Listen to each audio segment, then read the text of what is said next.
Assalamualaikum warahmatullahi wabarakatuh. Perkenalkan, nama saya Naura Salsabila, mahasiswi Universitas Lingga Buana PGRI Sukabumi, dari Fakultas Sosial dan Ekonomi, Prodi Akuntansi semester 4. Video ini dibuat dengan tujuan untuk memenuhi tugas mata kuliah Aspek Hukum dan Ekonomi dengan dosen pengampu Bapak Rizal Zailani SE, MM.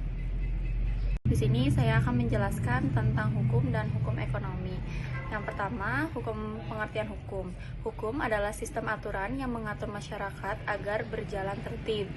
Definisi hukum juga ada beberapa menurut ahli. Yang pertama dari Ensiklopedia Indonesia, yaitu aturan tertulis dan tidak tertulis yang mengatur hubungan masyarakat.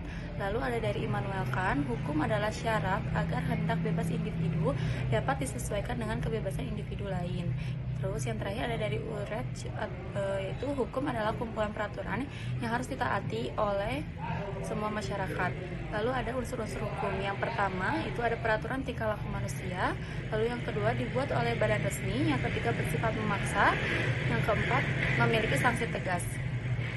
Selanjutnya ada ciri dan tujuan hukum. Ciri dan tujuan hukum memberikan pemahaman bagaimana hukum bekerja dalam masyarakat, yaitu ciri-ciri hukum. Yang pertama adanya perintah dan larangan, yang kedua harus ditaati, dan yang ketiga memiliki sanksi tegas. Lalu ada tujuan hukum menurut beberapa ahli. Yang pertama ada dari Prof.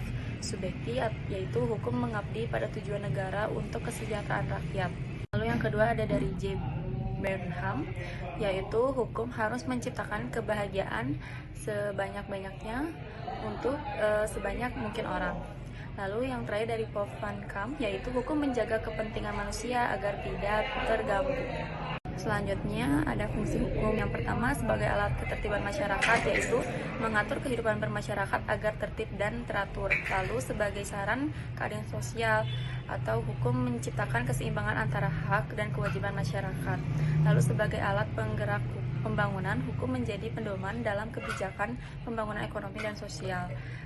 Lalu ada sebagai alat kritik dan pengawasan atau hukum mengawasi tindakan pemerintah dan individu agar sesuai aturan. Yang terakhir sebagai sarana penyelesaian pertikaian, hukum memberikan mekanisme penyelesaian konflik. Lalu ada kajian hukum ekonomi. Yang pertama peran hukum dalam ekonomi. Yang pertama itu sebagai pengatur dan pendorong ekonomi. Yang kedua sebagai pengamanan dalam transaksi. Dan yang ketiga sebagai penghalang perdagangan ilegal seperti narkoba dan barang ilegal lainnya. Lalu ada hubungan ilmu hukum dan ekonomi. Ilmu hukum melindungi hak dan kewajiban individu.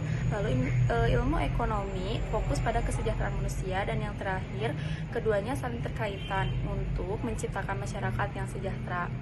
Lalu dilanjut ada sumber hukum ekonomi. Sumber hukum ekonomi itu dibagi dua. Yang pertama ada kodifikasi dan di luar kodifikasi. Dan yang terakhir ada kesimpulan. Hukum dan hukum ekonomi memiliki peran yang sangat penting dalam menjaga keaturan masyarakat dan menjamin kepastian hukum dalam kegiatan ekonomi. Hukum berfungsi sebagai alat ketertiban, keadilan, serta pergerakan pembangunan, sedangkan hukum ekonomi hadir untuk mengatur hubungan ekonomi yang kompleks di era modern. Dengan berbagai sumber hukum yang ada, hukum ekonomi terus berkembang untuk menjawab tantangan dan kebutuhan dunia bisnis yang dinamis.